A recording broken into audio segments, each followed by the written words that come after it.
سلام بینندگان گرامی، این من نبیجان یوسف با شما میباشم. جراحی افزالشو شودی در یکی از بیمارستان‌های آلمان. افزالشو شودی عضوخوان شناخته و مدیر فیلارمونی دولتی تاجیکستان در یکی از بیمارستان‌های آلمان جراحی شده است و به گفته خود او یک ماه باز طبابت میگیرد. وی روز 11 مای در صحبت کوتاهی تلفنی با گفت حالا وضعیتش خوب است. هفته آینده زمان بازگشتش به تاجیکستان دقیق می شود. افزالشو شودی گفت پزشکان آلمانی معده او را جراحی کردند ولی در باره مریضی و سببهای آن جزئیات نداد. من از ماه اپریل باز در آلمان هستم و جراحی روز 8 مای گذشت. حالا خیلی بهتر هستم و به زودی به کشور برگشته به کار و برنامه‌های هنری خود ادامه خواهم داد. افزود او.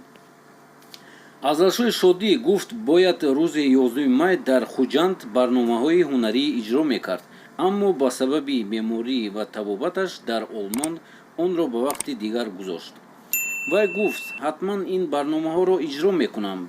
پیش مخلصان را آگاه کرده بودیم که نگران نشوند، دیده به دیدار میرسد.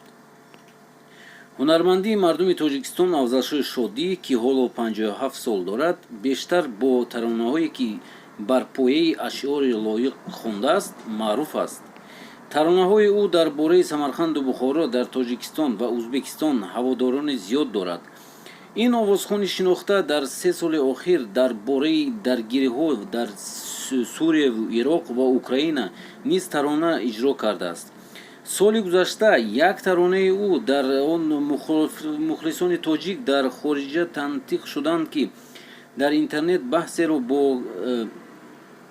با پا کرد. برخی از مخالفان تاجیک در خارج گفتند که این ترانه بخش از تبلیغات مقامات ضد مخالفان است. ولی هنرمند تاجیک گفته بود که هدف ترانه یگان گروه مخصصی سیاسی نیست.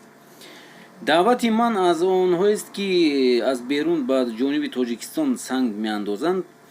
تاجیک هر کجایی که باشد باید دلش برای تاجیکستان سوزد.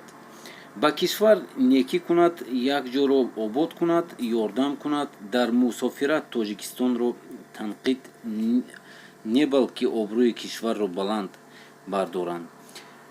نامی نیک داشته باشند گفته بود او. افزالشو شودی در ماه ایول سال 2014 مدیر فیلارمونی دولتی تاجیکستان تعیین شد. چند دفعه آوازهای از کار رفتنی او پخش شد، اما آوازخوان هر دفعه آن را رد کرده است.